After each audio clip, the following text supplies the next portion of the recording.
bienvenidos una vez más a nuestro canal de Lesión de Lugo y a nuestro podcast Conservando la Cabeza. Como en cada ocasión me acompaña Dani. Bienvenido, Dani. Hola, ¿qué tal?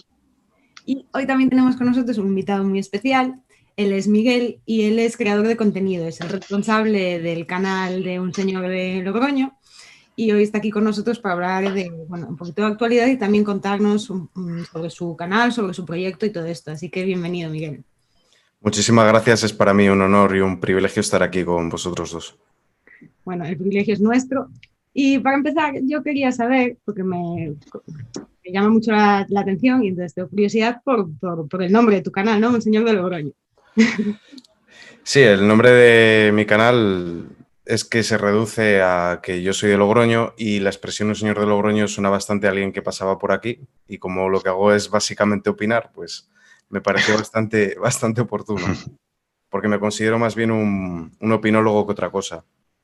Y la razón por la que yo decidí abrirme el canal era en principio porque teníamos una serie de podcasts y finalmente quise tener un canal mío propio y lo que intentaba era trasladar una serie de opiniones que yo entendía que estaban dentro de la opinión pública pero que no se veían reflejadas en la opinión publicada.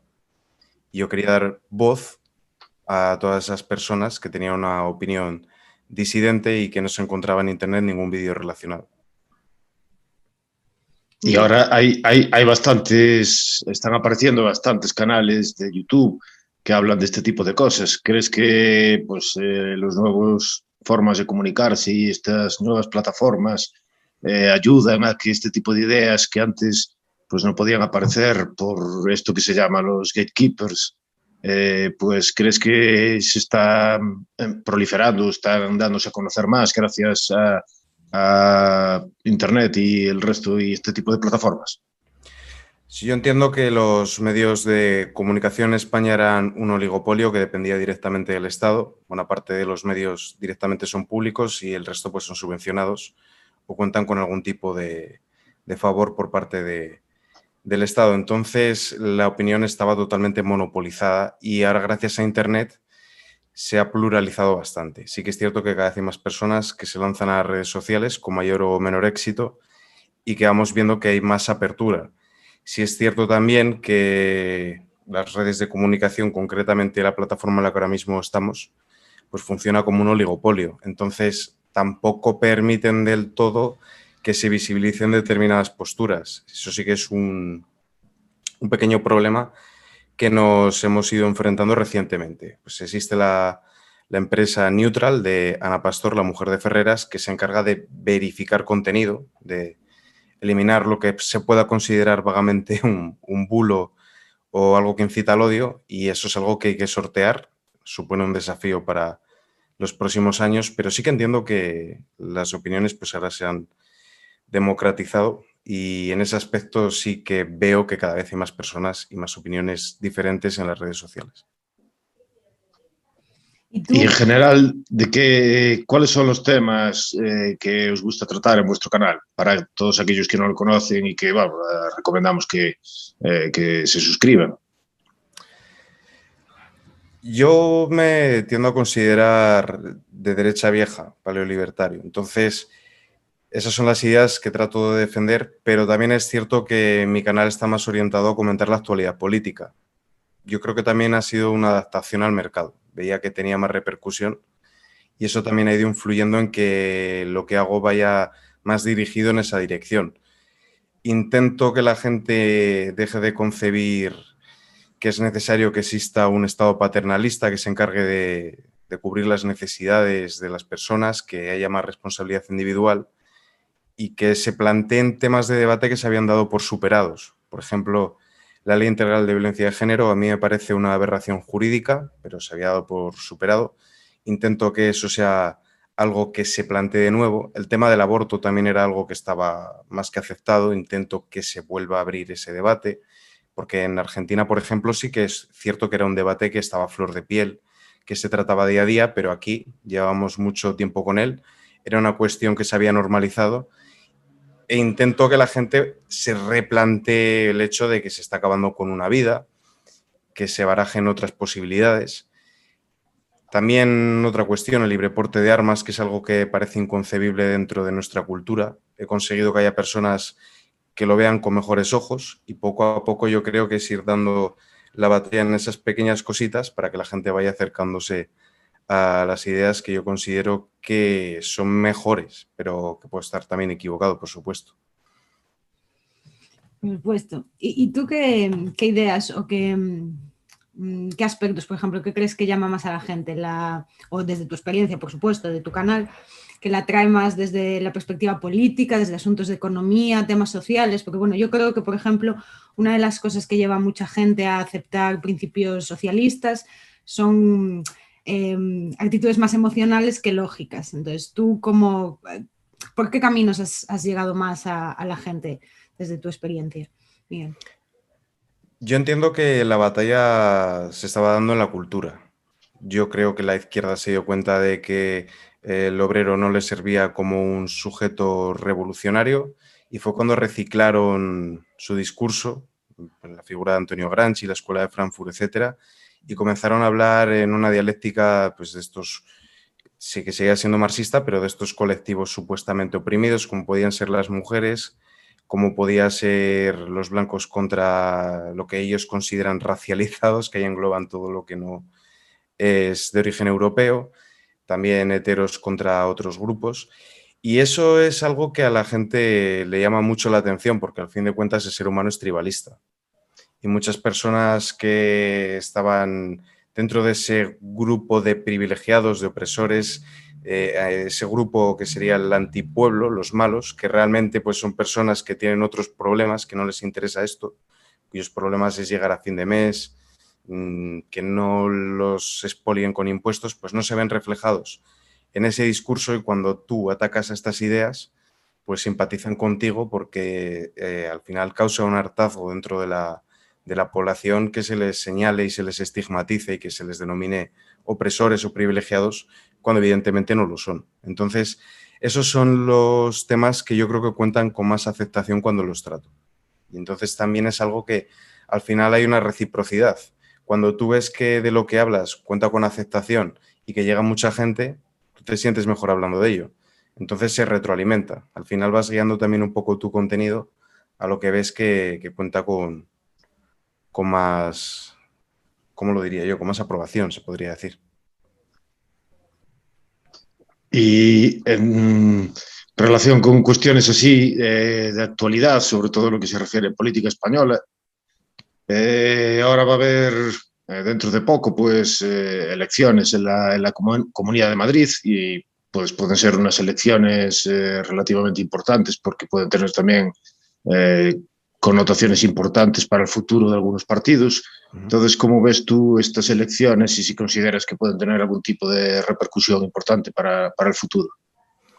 Pues estas elecciones a mí me interesan muchísimo porque en España se daba esa paradoja de que, a diferencia del resto del mundo, pues la derecha es jacobina, le gusta centralizar, y es la izquierda la que ha buscado más apoyo en la periferia, ha hablado de descentralizar, de desconcentrar las competencias, y sin embargo estas elecciones de Madrid han sido un cambio de paradigma. Ahora tenemos a Isabel Díaz Ayuso defendiendo pues, que ellos quieren tener su propia fiscalidad, y en cambio pues es la izquierda la que habla de armonizar, de equiparar. Entonces me gusta que vuelvan las cosas un poquito a su orden, porque al final a esta derecha la acabas considerando como algo alóctono, algo raro, porque dices, vamos a ver, me estáis planteando crear un nacionalismo centrípeto, concentrar todo en Madrid. Entonces, volver un poquito a esa derecha vieja, pues igual en el futuro hasta hablamos otra vez de fueros, pues es algo que a mí me alegra bastante. Y además, sí que es cierto que todos los partidos políticos, pues al final van a ser liberticidas, van a defender la libertad en otros aspectos, pero ahora se está remarcando más que hay una diferencia de grado y que la izquierda en este país, tendiendo a Podemos, más país, en caso Madrid, más Madrid, y PSOE es más liberticida, es más autoritaria que los otros partidos. Tampoco me gusta reducir todo a una dicotomía izquierda-derecha, pero por hablar en un lenguaje, en unas coordenadas políticas que entiende la mayoría. Entonces, ahora mismo a mí se me queda más claro.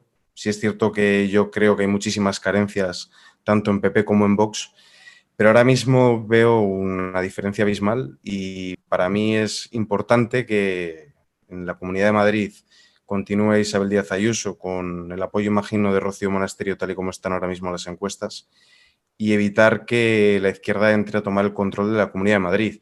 De hecho, creo que si esto ocurre podría incluso adelantarse elecciones a nivel nacional y sería interesante que esa coalición hipotética que se daría en la Comunidad de Madrid se trasladara también a todo el ámbito nacional. Creo que eso podría permitir que se derogue la Ley Integral de Violencia de Género, volver a la igualdad jurídica entre el hombre y la mujer.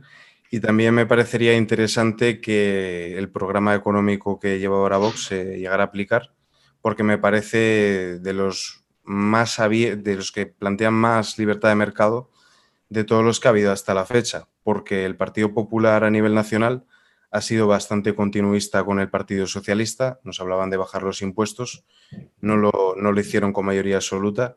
Yo creo que España es un país con una carga fiscal que entorpece muchísimo la creación de empleo, no permite la inversión extranjera, no permite el emprendimiento y yo entiendo que es muy necesario que haya muchísima más libertad de mercado y también que haya más flexibilidad, porque hay muchísimas trabas burocráticas y me parece una locura que en pleno siglo XXI, bueno, eso sería una falacia novitatum, pero bueno, que en pleno siglo XXI tengamos esto. Y también me interesa bastante varias propuestas que plantean de reducir el gasto social y también acabar con varios chiringuitos que han creado en torno a estas políticas identitarias, chiringuitos en materia de género, de observatorios de la mujer, estudios de impacto de género, todas estas cuestiones que al final pues salen del bolsillo del contribuyente y que no resuelven los problemas que tenemos. De hecho, crean un enfrentamiento innecesario. Sí.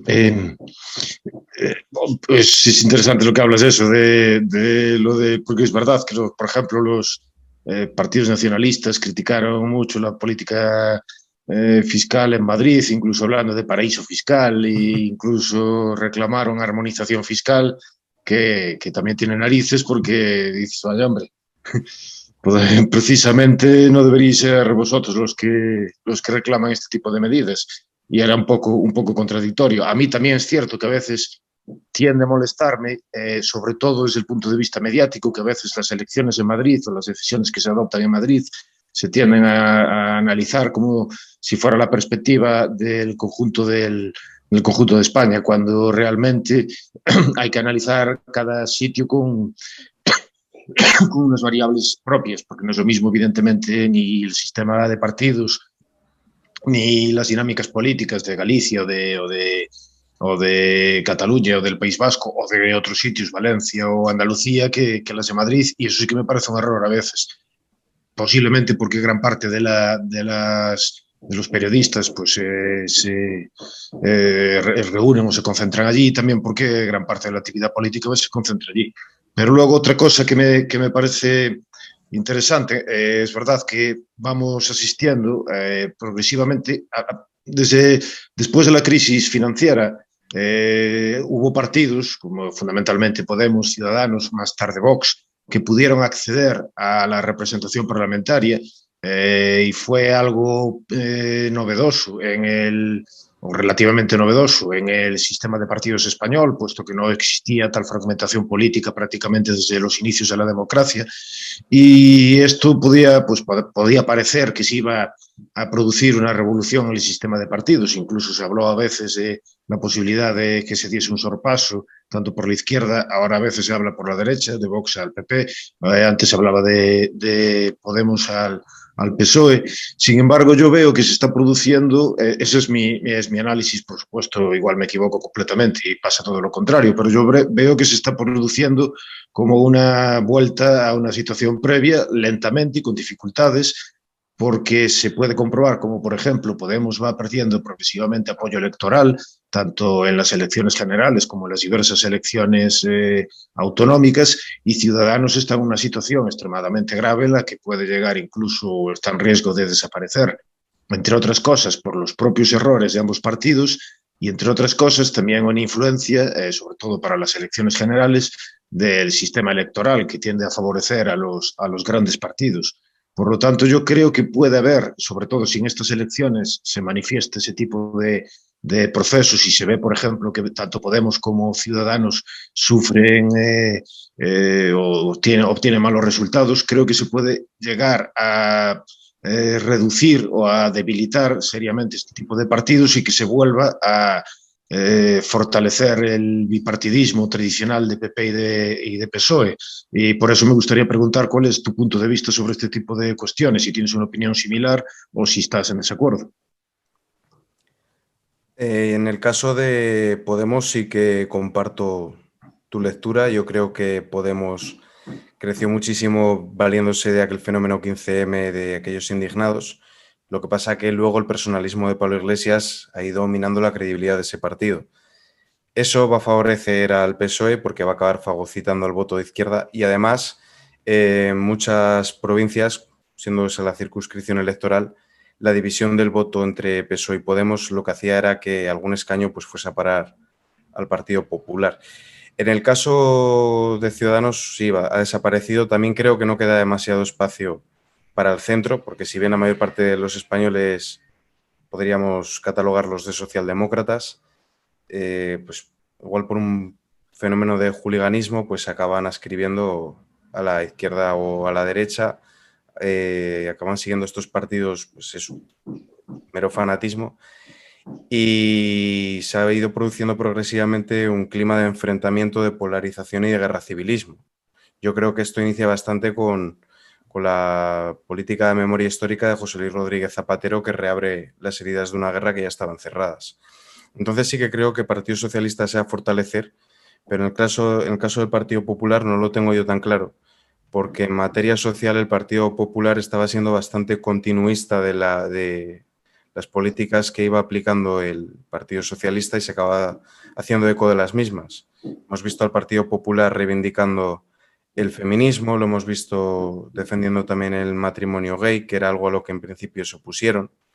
Tampoco pelearon la ley del aborto cuando tuvieron mayoría absoluta y por eso yo creo que surge Vox como partido político, porque el Partido Popular a nivel nacional, recalco a nivel nacional porque sí que es cierto que en las comunidades autónomas al final se vota más a la persona, sobre todo el Partido Popular de Madrid es el que más se diferencia, a mi parecer, también el gallego se diferencia bastante, pero sobre todo en Madrid se diferencia mucho de ese Partido Popular a nivel nacional, pero al final pues eran continuistas totalmente con el Partido Socialista y hacían políticas que no estaban tan orientadas a agradar a sus votantes, sino más a intentar agradar a votante más moderado, más centrista del Partido Socialista, con poco acierto, porque al final para votar a la copia pues terminaban votando al original.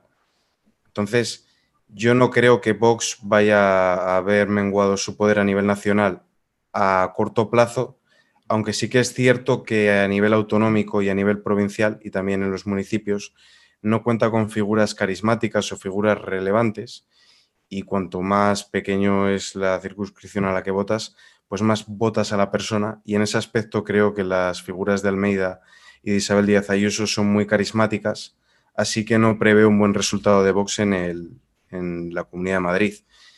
Es cierto, no obstante, que pueden llegar a capitalizar bastante las agresiones que sufrieron en Vallecas, donde pues, el acto de inauguración de campaña fue boicoteado y se les arrojaron piedras, se les increpó.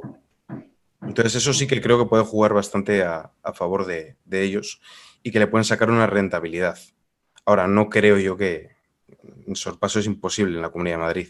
Ahí no me cabe la menor duda de que Isabel Díaz Ayuso va a sacar un resultado muy positivo y de hecho estoy casi seguro de que va a poder gobernar o bien en solitario o bien con el apoyo de Vox, pero que el resultado va a ser pues, que va a poder conformar un gobierno en la Comunidad de Madrid. Sí, bueno, de hecho la retórica y la gran parte de las cosas que dice Ayuso, pues también probablemente le hacen ganar voto que podría en otras circunstancias ir a Vox. De hecho, hasta El País publicó allí como un tuit en el que hablaba del carácter trumpista y anarcolibertario. Y, hombre, si la mitad fuera cierto, pues no estábamos tan mal. Pero sí que tiene, o sea, que tiene posibilidad también de, no solo de concentrar el voto de la derecha, sino el voto clásico del PP, sino además también pues quitarle votos a Vox. En lo del Ciudadanos, por ejemplo, hay un problema con los partidos de centro, sobre todo también y también en España. Es decir, Margaret Thatcher decía que ser un partido de centro es como ir por el centro también de una carretera, porque te van a atropellar por los dos lados. Y en España un partido de centro que intenta ser como un partido bisagra, como Ciudadanos, aparte de sus errores, porque cuando pudo proporcionar un gobierno, pues no lo hizo. Y cuando sí se alió para formar un gobierno, no tenía capacidad, como cuando, por ejemplo, firmó el primer pacto de legislatura con Pedro Sánchez después de las elecciones de 2015, me parecen, que no tenían la mayoría suficiente. Entonces, ese tipo de errores reducen su capacidad, pero además es muy problemático. Normalmente los partidos bisagra en España fueron los partidos nacionalistas, porque tienen la oportunidad de conseguir no solo de tener influencia para proporcionar un gobierno, sino que además obtienen una beneficio, una ventaja que se ve claramente que es positivo para obtener para sus votantes, porque es más focalizado y centralizado en determinados territorios. Entonces, yo creo que los partidos de centro por eso tienen problemas y Ciudadanos lo tiene muy difícil, pero en relación con lo que dices tú con Vox, es verdad que Madrid, bueno, primero creo que va a tener buen resultado Ayuso, igual que lo que es, tal como dices tú, pero después influencia a unas posibles elecciones anticipadas, la desaparición de Ciudadanos, porque política puede ser cualquier cosa menos justa y menos bonita, digamos. Y puede pasar que un partido, yo creo que por ejemplo que el Partido Popular con la última dirección, pues por decirlo suavemente, no lo está haciendo que lo digamos muy bien. Sin embargo, se puede ver beneficiado por cuestiones independientes de su mérito. Entonces, por ejemplo, si la desaparición de Ciudadanos probablemente vaya a favorecer al Partido Popular, probablemente ese tipo de votantes vayan a escoger la opción del Partido Popular. Y por otro lado, el problema que tiene, que yo le veo con Vox, es que en elecciones generales la falta de implantación territorial en determinadas comunidades autónomas y el hecho de la ley electoral que tiende a perjudicar este tipo de partidos y también el hecho de que de momento solo es un partido, como digamos, a la contra. Y pues eso implica que tiene como una especie de límite. Es muy difícil, es lo mismo, es algo parecido, salvando las distancias, evidentemente ideológicas, como con lo que pasó con Podemos. Es decir, Podemos tuvo una oportunidad de eliminar al PSOE y hacer un sorpaso. Pero si pierdes esa oportunidad es muy difícil, por todas las características estructurales del sistema electoral, volver a conseguirlo. Y Podemos, por ejemplo, tenía la dificultad de que en comunidades autónomas como en Cataluña, como en Galicia, tenía que aliarse con partidos propios allí o que aparecían allí en determinadas coaliciones. Entonces eso le restaba capacidad de operar con ellos o de controlarlos. Ciudadanos intentó hacer el contrario, siempre dominó desde la dirección central a las direcciones autonómicas. Y sin embargo, ambos fracasaron porque tienen muy poca implantación territorial. Y el problema de crecimiento para Vox, esto independientemente de que si a alguien le guste o no le guste, o lo que yo solo lo hago como un análisis estrictamente politológico, será bueno o malo, pero estrictamente politológico. El problema que yo le veo a Vox de crecimiento es que tiene esas dificultades para poder conseguir un sorpaso. Si no consigue un sorpaso a la larga, ese tipo de partidos tienden a quedarse en, pues digamos, no necesariamente de forma marginal, pero sí como un partido minoritario. Entonces, no sé si después de estas elecciones probablemente solo le quede una oportunidad, desde mi punto de vista, a Vox para intentar dar el sorpaso. Y creo que cada vez lo va a tener, según vaya pasando el tiempo, si no hay cambios, que cada vez lo va a tener más complicado. Yo compro totalmente tu análisis porque la ilusión que genera un partido cuando surge pues se va diluyendo con el tiempo.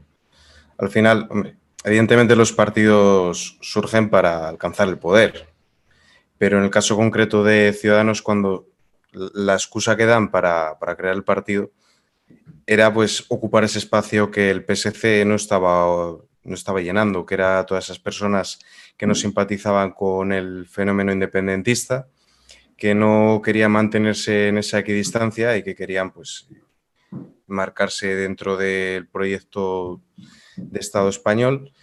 Y cuando dan el salto a política nacional, de repente ya no son un partido de centro-izquierda, sino que pretenden ser un partido de centro-derecha. La prensa contribuyó de eso, hablando de que era la marca blanca del Partido Popular, hablaban de las tres derechas, etcétera, y al final intentaron arañar unos votantes de derecha que apelaran al centro que ya tenían su nicho en el Partido Popular y se acabaron quemando porque luego cuando intentaban hacer ingeniería electoral se retractaban de lo que dijeron previamente, pues no demostraron fiabilidad.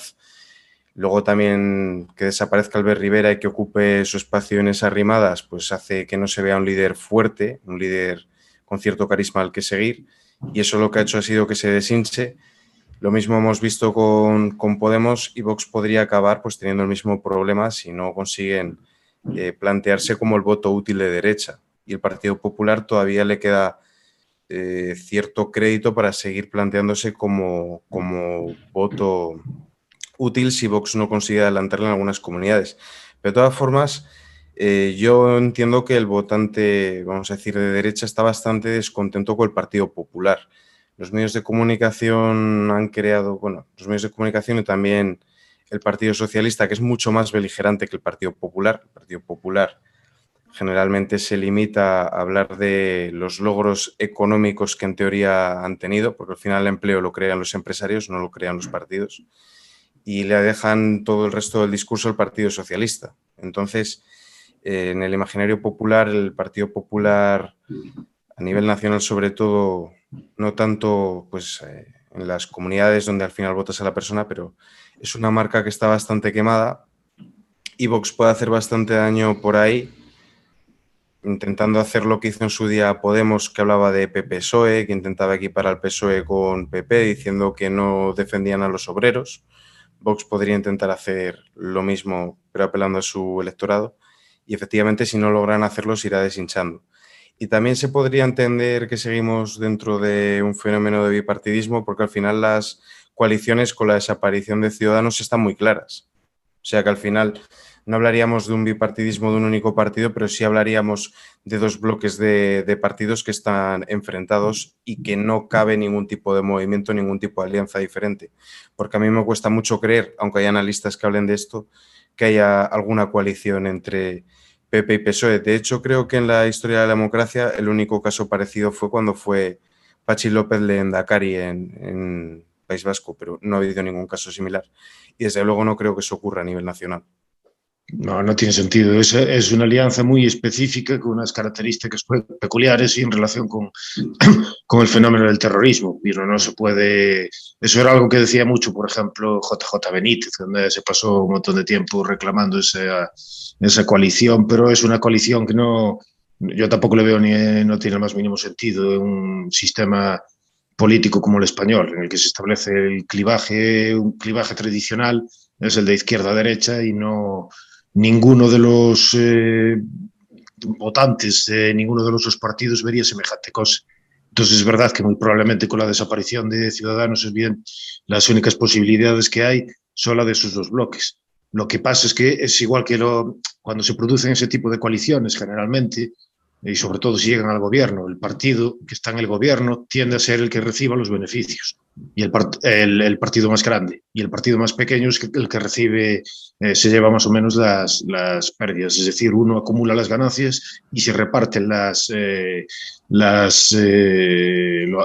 partes negativas entre los dos. Entonces, por ejemplo, creo que Podemos está viendo ahora bastante bien que si hay se puede decir que uno de los partidos se vio más beneficiado, diría yo que en términos electorales es más el PSOE que Podemos. Y es lo que suele pasar en general con las coaliciones. Por eso es tan importante ocupar el primer puesto, porque eso luego puede determinar claramente el destino de lo que va a ocurrir en el futuro. Sí, y sobre todo porque ahí Podemos pecó de ser bastante un partido de novatos, porque vinieron con unas pretensiones y el Partido Socialista tiene mucha más experiencia dentro de de gobernar, le dijeron, quiero la vicepresidencia, no te preocupes, creo 4 vicepresidencias y te diluyo. Quiero tantos ministerios, no te preocupes, aumento los ministerios, me da igual. Sí, hicimos 50 ministerios, que no cabían ya todos los ministros en la foto, sí. Exacto, Sí, entonces al final lo tiene muy fácil. Cualquier error del gobierno pueden responsabilizar a Podemos. Podemos ya no puede jugar la carta de estoy en la oposición. ¿Eres la oposición a qué? Si estás en el gobierno. No puedes responsabilizar al gobierno de los errores, pero tampoco te puedes adueñar de los éxitos. Así que, efectivamente, en eso yo creo que Pedro Sánchez ha sido bastante hábil. Así fue bastante listo. Porque además, tal como empezara Podemos, por ejemplo, como generalmente como hacen los partidos populistas, en vez de utilizar la división tradicional izquierda-derecha, utilizó la división de los de abajo contra los de arriba. Y claro, eso lo puedes hacer durante un tiempo, pero después, ahora mismo, sobre todo cuando va apareciendo, por ejemplo, el patrimonio de Pablo Iglesias y de Irene Montero, pues ya es más difícil decir que, mira, somos nosotros los de abajo. Puedes meter en tus listas al Mantero este que metieron en las listas para hacer eso, pero claro, sigues pareciendo un poco hipócrita porque parece que tú no estás exactamente ahora mismo en una condición de hasta Espinar, me parece que un tuit reclamaba, vamos, que era necesario pues establecer con transparencia dónde apareciese todo ese dinero. Pero claro, es lo que pasa siempre, que es uno de los problemas que tienen los partidos populistas, que una vez acceden al gobierno, una vez aparecen, tienen cargos, tienen puestos de responsabilidad, tienen también más ingresos, es más difícil mantener esa dinámica con la que puedes acceder o con la que apareciste. Y Podemos ahora mismo me parece que una de las grandes debilidades que tiene es que está perdiendo eso que le dio una gran fuerza en el principio y se está estableciendo realmente únicamente en el campo de la división tradicional de derecha-izquierda, en la parte más extrema de la izquierda. De hecho, ahora empiezan a hablar de comunismo, incluso salió la nueva vicepresidenta hablando de que el comunismo era una característica enorme de la libertad y una magnífica. Y eso generalmente no, yo creo que electoralmente no le va a dar resultados. Lo que le dio grandes resultados fue eso, lo de decir que tanto el PP como el PSOE eran la misma cosa, tenían las mismas políticas, austericidas, etcétera, y ellos venían a representarlos abajo. Y ahora eso, al perderlo, pues probablemente haga que poco a poco acabe en una posición, yo creo que van a acabar en una posición básicamente como la que ocupaba antes Izquierda Unida. Sí, totalmente. Y eso, bueno, pues yo personalmente lo encuentro positivo, evidentemente. Yo lo encuentro también positivo, excepto por el hecho de que, pues eso, el PSOE va a poder volver a capitalizar todo el voto de izquierda y esos diputados, esos escaños que se le iban a escapar, pues los va a recuperar. Eso sí que me preocupa un poco, pero sí, evidentemente es bueno que desaparezcan. Y claro, es un discurso totalmente incongruente, porque al final queda demostrado que la mayor parte de personas que abanderan la izquierda en este país, bueno, y en todos, porque también era algo que señalaba Margaret Thatcher en el caso del Reino Unido, pero la mayor parte de personas de izquierdas al final son altos funcionarios, abogados, personas con ingresos altos y están apelando a esa conciencia de clase, no se corresponde con la realidad. Al final el obrero no se ve reflejado en el discurso de estas personas, que además tiene un discurso bastante condescendiente porque se reduce a eres un pobre tonto, ya llego yo a dirigir tu vida y a ponerte prohibiciones, no vaya a ser que te hagas daño. Y la gente al final pues no va a apoyar ese paternalismo o no debiera apoyarlo. Yo creo que si bien sí que somos una sociedad bastante hedonista y que intenta socializar los errores en el Estado, que requiere o que demanda un estado de bienestar, eso es un problema que hay que intentar revertirlo. No gusta en los españoles que nos traten como a tontos. Y luego, sobre todo eso, que han perdido totalmente la confianza del obrero cuando han empezado a llamar a los hombres blancos, que son mayoría opresores, cuando hablan de esta dialéctica de grupos, o cuando empiezan a incidir muchísimo en que vivimos en un patriarcado, en una cultura de la violación. Pues el obrero no simpatiza con estas cosas y la prueba de ello es que, al igual que ha pasado en Estados Unidos, que al final en el campo y en los cinturones obreros se votó por Donald Trump, aquí estamos viendo lo mismo, se está revirtiendo. Al final es en los barrios con mayor poder adquisitivo donde se vota a Podemos, mientras que en barrios más humildes, pues se está votando por Vox o por el Partido Popular. En el caso de Madrid está siendo paradigmático. Al final la hostelería está viendo que gracias a Isabel Díaz Ayuso no les están cerrando, les están permitiendo trabajar, sí que les ponen trabas como el aforo limitado, etcétera, pero se les permite abrir, mientras que en otras comunidades gobernadas por la izquierda pues se están cerrando, no se permite trabajar, se está destruyendo muchísimo empleo por las políticas liberticidas que están empleando para combatir la pandemia. Y yo puedo entender lo de las externalidades negativas y que una persona te puede contagiar. Puedo llegar a entender ese argumento, no lo compro, pero lo cierto es que todas estas políticas están destrozando la economía. Estamos viendo cómo han aumentado los suicidios y tiene mucho que ver con encerrar a las personas en sus casas, con destruir sus negocios que al final son su proyecto de vida, porque muchas personas han estado años ahorrando, luego han capitalizado ese ahorro invirtiendo en un negocio, han trabajado muchísimos años dedicándoles todas las horas posibles para crear una clientela, para poder sacar eso adelante, para ahora tener que cerrarlo. Es un drama humano y se deriva de las políticas liberticidas totalmente que está aplicando el gobierno. Y eso yo creo que en Madrid se va a valorar y que va a impedir que entre a gobernar la izquierda. Debería valorarse, desde luego, porque bueno, se ve también en el miedo que tiene Podemos o el propio PSOE, ¿no? A que Ayuso revalide el cargo.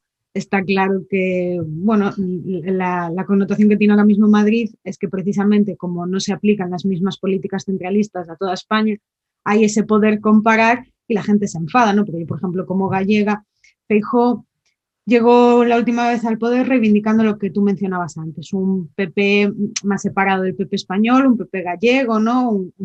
Y ahora mismo pues ha sido una total decepción, se ha postrado y de más y más políticas centralistas y control desde el Estado central, y también lo que mencionaba antes Dani, ¿no? Con ciertos partidos independentistas que hablaban de paraíso fiscal en Madrid y que es absolutamente incoherente, pero en gran parte se debe a eso, al miedo que les incita el ver que los ciudadanos pueden comparar de una manera muy fácil como lo que está sucediendo en Madrid con otras comunidades autónomas que están absolutamente cerradas y condenadas, y eso obviamente hace que se juegue mucho más que solo el gobierno de la comunidad, ¿no? Es una lectura muy, muy buena. Por otra parte, a mí me gustaba lo que mencionabas al principio, creo que es digno de mención, lo de Vox y el problema con el jacobinismo, porque yo personalmente creo que es algo que les arrastra cosas peores que mejores. No creo que esa casi falta de respeto hacia las comunidades autónomas muchas veces le ayude. Creo que las elecciones en Galicia fueron también un ejemplo, como en ciertos lugares les cuesta entrar y les cuesta más el regionalismo por prestarle demasiada atención a una idea de España que no es propiamente de la derecha vieja, como decías tú, sino que es más moderna y no sé, yo creo que no les beneficia demasiado, que igual si intentaran exagerar menos esa dinámica también serían capaces de acercar más votos del PP, porque creo que, por ejemplo, en Galicia es uno de los problemas a los que se enfrentan y que por eso no son capaces de entrar ahí y de hacerse un hueco en determinadas comunidades, y que eso es un problema que además van a arrastrar a la hora de ese posible sorpaso que pudiesen dar con respecto al PP, porque ahí el PP sí que tiene muchos años de gobernabilidad en muchas de esas comunidades autónomas y conoce muy bien a su público y el juego que tiene que llevar, que ya sabemos que es distinto, que no es lo mismo cuando te presentas a unas nacionales y al público al que le hablas y de lo que estás hablando. Entonces creo que es algo que igual deberían revisar un poco, por lo menos no sean tan exagerados a la hora de exaltarlo, ¿no? Porque creo que es malentender España. Sí, yo creo que no es entender. Yo es una de las políticas que menos me agradan de ese partido. También ocurre que el independentismo aquí en España, igual que la derecha y la izquierda, también es muy peculiar, porque aquí no se está hablando de derecho a la secesión, no se está hablando de libertad de adscripción.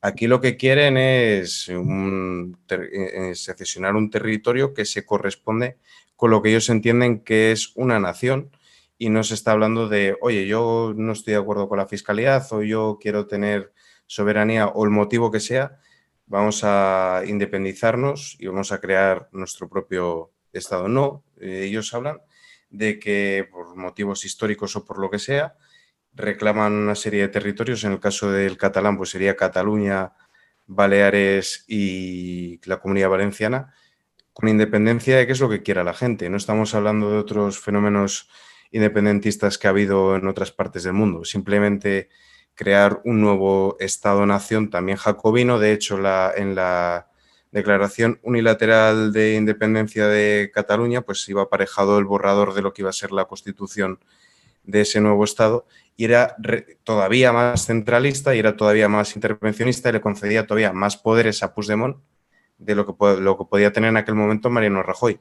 Entonces, es que incluso el propio independentismo español no tiene nada que ver con la libertad de adscripción o con el derecho a la secesión. Es un nacionalismo más que quiere crear una nación nueva, con un Estado nuevo, con todavía más competencias. Y entonces Vox ha hecho una lectura, a mi parecer, equivocada, que es el intentar combatir el fuego con fuego. Es decir, no considero que Vox sea un partido nacionalista, pero sí entiendo que pretenden combatir ese independentismo con centralismo. Y eso, a mi parecer, es un error. Yo no lo comparto y, de hecho, yo soy partidario pues, precisamente de ir en la dirección contraria. Para mí, el modelo de comunidades autónomas no es algo que me agrade. Entiendo que genera una serie de duplicidades y que al final es más peso sobre el individuo, y yo lo que haría directamente es desconcentrar en municipios. Creo que es mucho mejor que al final volver a un modelo de fueros y que al final pues sea el municipio quien decida qué legislación quiere aplicar, qué fiscalidad va a tener, y no tener por encima una comunidad autónoma, porque de igual manera que en un municipio, en un pueblito de los Cameros de La Rioja, pues las necesidades que tienen no las van a conocer en Madrid, pues probablemente tampoco las vayan a conocer en Logroño. Al final estamos viendo cómo hay muchísimo éxodo rural, cómo se están abandonando los pueblos, y si hubiese pues una desconcentración de la hacienda, pues los propios municipios podrían perfectamente bajar los impuestos y atraer a todas las empresas tecnológicas, todo el teletrabajo, llegaría gente nueva. No entiendo tampoco por qué pretendemos crear otro mini estado por encima del individuo, que sería la comunidad autónoma. Y al final resulta que tienes un ministro de Sanidad y luego tienes el homólogo en la comunidad autónoma, luego el homólogo en la Junta Provincial, más luego el concejal de Sanidad en el municipio. No, yo creo que directamente debería de ser, pues, para materias muy comunes, algo a nivel nacional, y luego todo lo demás debería de ser el municipio. Entonces, no estoy de acuerdo con vos, pero es que tampoco estoy de acuerdo con los demás partidos. Para mí, ya te digo, tendría que ser directamente el municipio. Sin embargo, la idea de duplicidad a mí es algo que no, esa crítica a la idea de duplicidad es algo que no me termina de convencer, porque generalmente cuando tú tienes servicios duplicados, permites una comparación de resultados, y es cuando tienes únicamente una concentración un determinado servicio, cuando es mucho más difícil comprobar si se hace algo bien o mal. Por ejemplo, incluso fíjate en cuestiones como servicios como la policía, tiene muchos servicios duplicados, a la policía o la Guardia Civil. Sin embargo, eso no se considera necesariamente algo perjudicial. Yo creo que el principal problema que tienen los de las comunidades autónomas es lo de que la financiación esté centralizada, que se reparta y que haya una lucha política por ver cuáles son los que obtienen en gran medida, porque luego hay una parte que está más descentralizada, pero que en gran medida es una lucha política por ver cómo se reparte el pastel. Sin embargo, si tú, incluso en comunidades autónomas, cada uno recauda los impuestos y luego los gasta sin poder luego recurrir a los impuestos de los individuos de otras comunidades autónomas, eso es mucho más beneficioso. Yo estoy de acuerdo contigo también en que muchos de esos pueblos, sobre todo con el problema del abandono rural, pues si tuviese la posibilidad de atraer empresas convirtiéndose, sí señor, en paraísos fiscales, pues sería algo muy bueno, muy positivo para ellos, porque gran parte, como dices tú, del teletrabajo, gente que tiene determinados tipos de trabajo que pueden realizar solo con una conexión a internet, estaría muy dispuestos a abandonar grandes ciudades y a repoblar ese tipo de pueblos. Sin embargo, creo que siempre es más positivo que el gobierno esté más cercano al ciudadano, y yo prefiero que determinadas competencias las tengan las comunidades autónomas que no que las tenga un gobierno central. Y eso, además, porque hay determinados tipos también de cuestiones culturales que también se modifican. Pero vamos, quitando ese pequeño detalle, hay otras ideas de las que hablaste tú, de que a mí también me gustaría hablar, igual cambiando un poco de tema. O bueno, tiene una cierta relación también, que es, hablaste como de Podemos, por ejemplo, pues utiliza ese tipo de políticas identitarias, hablando de, por ejemplo, de racializar las relaciones sociales y también de cuestiones de género. Y dijiste que, bueno, como está ocurriendo en Estados Unidos y también el abandono de los obreros en Estados Unidos. Y esto a mí me parece que, pues claro, que son muchas de estas ideas son ideas copiadas en Estados Unidos, es decir, que los desarrollos culturales y políticos que ocurren en Estados Unidos, pues al final acaban repercutiendo en lo que ocurre aquí. O sea que es una cuestión curiosa y una cuestión importante. No sé cómo ves tú la situación, si te interesa, si la ves así, es una situación que te parece interesante o preocupante en algún sentido, la situación política y cultural en Estados Unidos, sobre todo con el cambio de presidente. Yo entiendo que aquí acabamos importando, igual con 5 años de retraso, lo que se plantean en las universidades americanas. Al final todo esto no es nada nuevo, ya es un discurso que lleva bastante tiempo en Estados Unidos, con la diferencia de que no son cuestiones válidas para España, porque dentro de la cultura hispana, pues por la herencia católica, que es pues, católico es universal.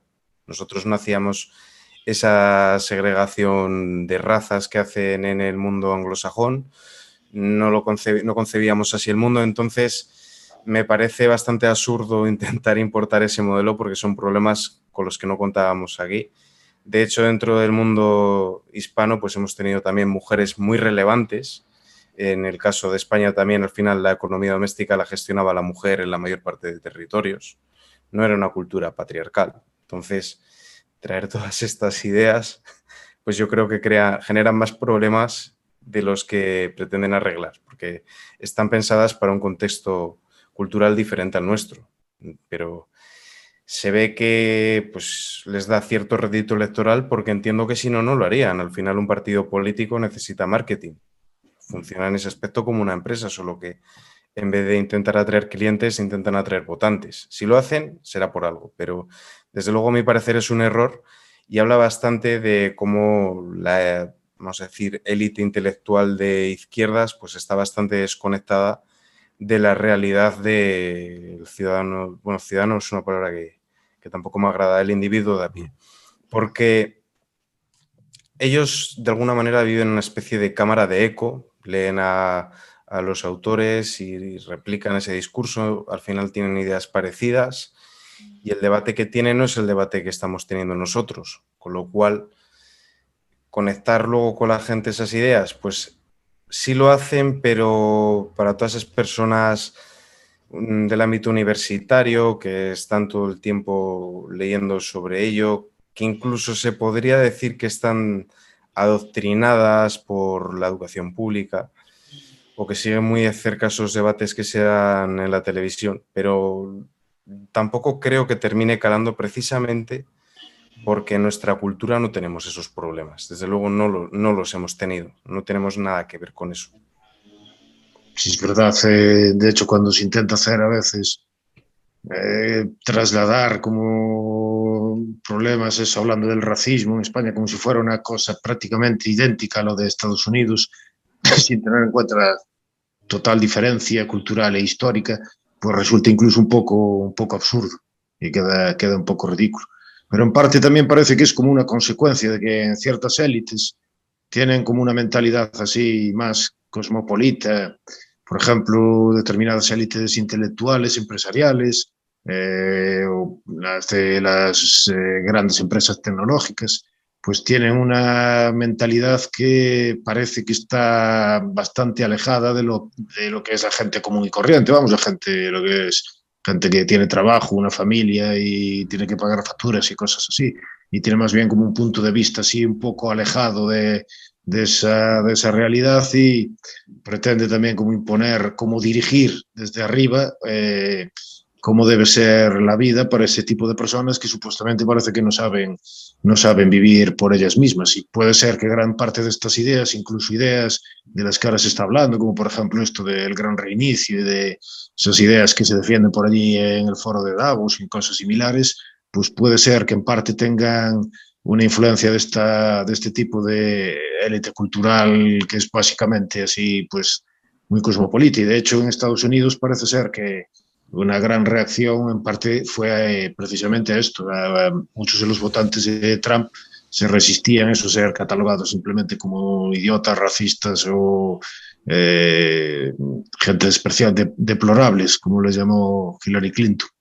Y, y yo creo que en parte es esa diferencia que ahora existe en gran parte de las élites políticas, tanto europeas como de Estados Unidos.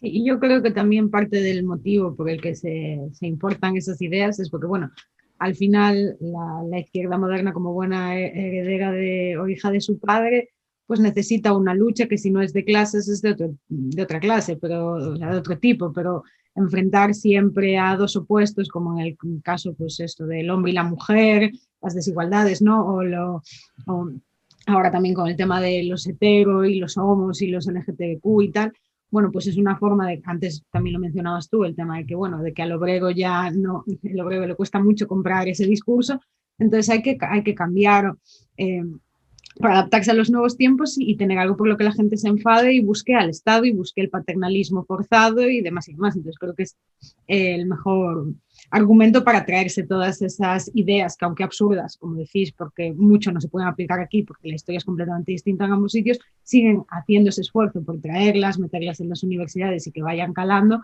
para poder seguir viviendo o chupando el bote, ¿vale? Que es lo suyo, ¿no? Sí, de hecho es que en Estados Unidos les está saliendo más o menos bien, porque al final a determinados grupos sí que han conseguido instrumentalizarlos. En el caso de los afroamericanos, pues es bastante patente que al final terminan votando por el Partido Demócrata, a pesar de los orígenes del Partido Demócrata, que pues, está emparentado con el Ku Klux Klan, son los que votaban a favor de la segregación. El propio Joe Biden votó a favor de la segregación dentro del ámbito de la educación en base a la raza, y sin embargo han logrado instrumentalizarlos, pues apelando a esta dialéctica marxista de grupos en base a la raza, que dando también con ese paternalismo de darles ayudas, de crear cupos, que eso desincentiva totalmente la meritocracia y al final los reduces a un mero discapacitado, porque si es el Estado el que tiene que mediar para que contraten a un mínimo de personas negras, pues lo que están diciendo es que por su propia capacidad no van a poder competir con los blancos. Pocas cosas más racistas se me ocurren que eso, pero sin embargo les está funcionando.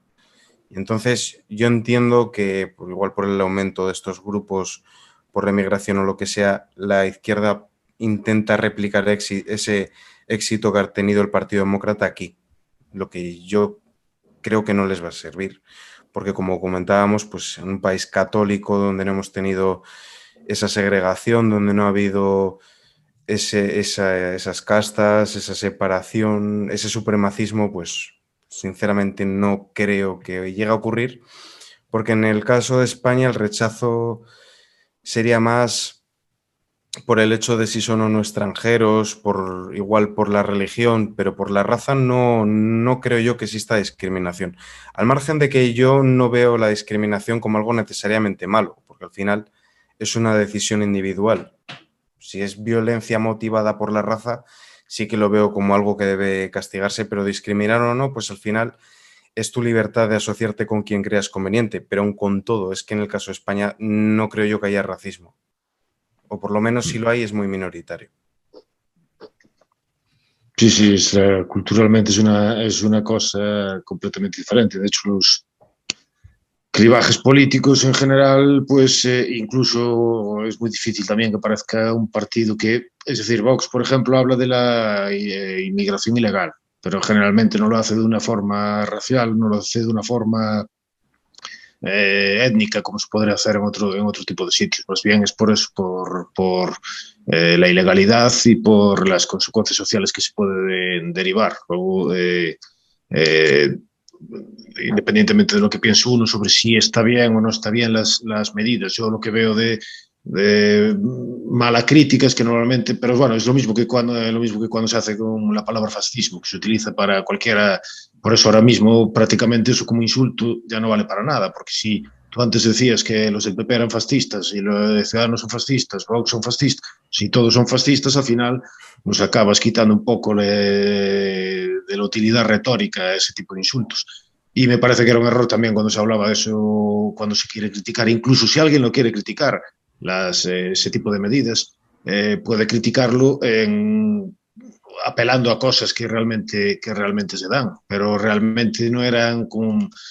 Vox no apareció como un partido como otros partidos en Europa que sí tenían un punto de vista un poco más étnico, contrario a determinados tipos de inmigración, sino más bien por lo de eso, considerar la inmigración ilegal y que tiene consecuencias sociales negativas. Y por eso también es verdad que son problemas sociales y diferentes que aquí igual, aunque están teniendo más influencia de la que tenían en otros momentos históricos, no creo que puedan florecer como en Estados Unidos. Es algo parecido también a lo que ocurre con cosas como lo de la cultura de la cancelación, que es muchísimo más grave en Estados Unidos de lo que ocurre aquí. Que aquí, aunque también es verdad que cada vez más en las redes sociales se tiende más polarización y las redes sociales pues son así, digamos que no son un nido de educación y de paz y de armonía, todavía no existe esas cazas de brujas que se dan en otros países, bueno, fundamentalmente en Estados Unidos. Sí, yo en el caso de Estados Unidos lo que veo es una lucha por hacerse con la cultura en ese contexto de tener la hegemonía. Me da la sensación de que están forzando además demasiado la máquina, porque cuando las películas, las series de televisión, el mundo del cómic, incluso los videojuegos, pues al final están más centradas en sermonear al consumidor, porque al final el espectador no deja de ser un consumidor que en entretener, pues al final se acaba produciendo un tremendo rechazo y la gente deja de acudir a los cines, deja de comprar videojuegos y al final las propias empresas que están promoviendo esto e incluso Hollywood pues acaban teniendo pérdidas y es lógico. Nadie paga una entrada de cine para que le insulten.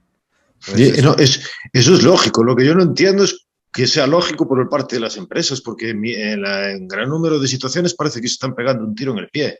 En lo de los videojuegos se ve claramente muchos de ellos, como yo que sé, bueno, no sé si a ti te gustan, pero por ejemplo hay juegos como The Last of Us, la segunda parte, que era un juego que tenía una reputación extraordinaria y que dividió a los fans y a los compradores y por absolutamente ningún motivo. Y en lo de los deportes es lo mismo, la NBA, por ejemplo, o la NFL se están convirtiendo como en eso de dar sermones en lugar de que la gente y los espectadores están abandonando esos deportes porque lo que quieren es entretenerse, no que venga alguien allí a decirles lo malos que son. Pero además lo que decías tú, hasta puntos un poco ya locos, porque que están pasados ya de vueltas, porque el otro día incluso mencionabas los cómics, Marvel comparaba en uno de sus cómics, donde ahora el nuevo Capitán América, bueno, es un nuevo Capitán América gay y tal, pues comparaba en ese cómic a Peterson con Red Skull. Sí, a Jordan Peterson, sí, lo ponían como si fuera el villano. Es llegar a unos niveles que ya están metiendo, bueno, pues una caña que es demasiado exagerado y así también se ve como a veces tiene consecuencias. Por ejemplo, con la salida de Gina Carano de Disney, mucha gente se dio de baja con ciertas actitudes en Estados Unidos de Netflix cuando dijo que no iba a financiar ninguna serie o a aprobar ninguna serie en estados donde no se aprobara la ley a favor del aborto, pues también se dieron de baja a miles de usuarios. Entonces, que yo no entiendo lo que dice Dani, ellos al final no son el Estado, viven del dinero que les dejamos y están llevando esta situación, yo creo que demasiado al extremo y que les acabará saliendo caro, si no es a corto plazo, será a medio o a largo. Bueno.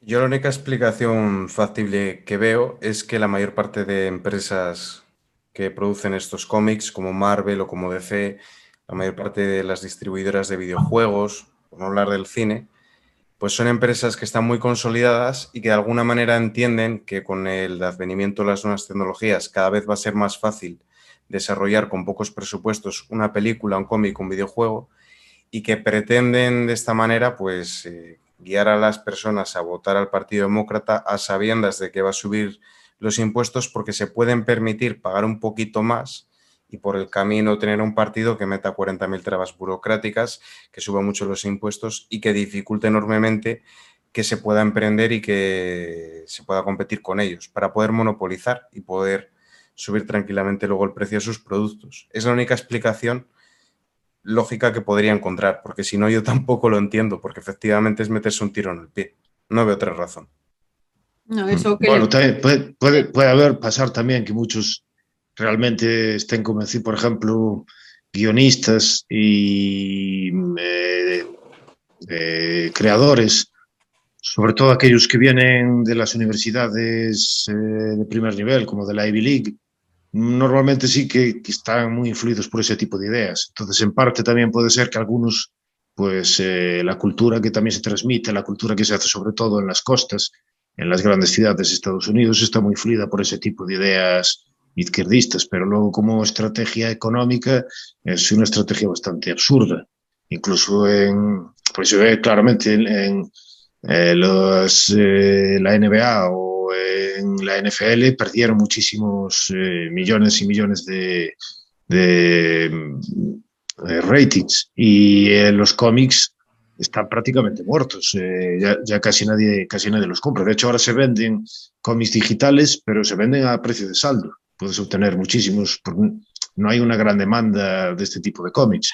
Y en los videojuegos, que fue siempre una de las grandes, ahora era una empresa una industria que duplicaba prácticamente, tenía un tamaño superior al del cine y al de la música combinados, y sin embargo parece que también, y tardaron más en sufrir este tipo de influencias, sin embargo parece que también las están sufriendo, y realmente es extraño, es muy extraño. Sí. Pero bueno, a ver qué nos depara la cosa. También a la vez se ven como ciertos movimientos, ¿no? Para lo que decía antes Miguel, de intentar luchar también en ese ámbito, lo que hablábamos también un día en el canal de Ben Shapiro con la productora esta que están intentando abrir, que también contrataron a Gina Carano. Y bueno, entonces a ver qué pasa. En la medida de nuestras posibilidades, tanto supongo que tú como bueno, nosotros intentaremos seguir rompiendo ese monopolio que tenían hasta hace nada, desde luego, los medios de comunicación para hacerle llegar a la gente información o ideas o distintas perspectivas y nada, y a ver qué va pasando, y lo vamos a ir dejando porque aunque yo seguiría aquí un buen rato, ya llevamos la horita, así que no nos vamos a extender más, pero bueno, agradecerte muchísimo, Miguel, que hayas venido, tenerte por aquí y que bueno, que cuando quieras pues estás invitado a volver, por supuesto. Y nada, también agradecerle a toda la gente que nos ha seguido y que ha estado con nosotros hasta ahora. Recordaros, como siempre, que nos ayuda mucho que os suscribáis, que nos dejéis vuestros comentarios, lo que os parecen a vosotras estas cosas, la actualidad política, qué opináis vosotros. Y nada, os esperamos en el próximo programa. Muchas gracias. Hasta luego.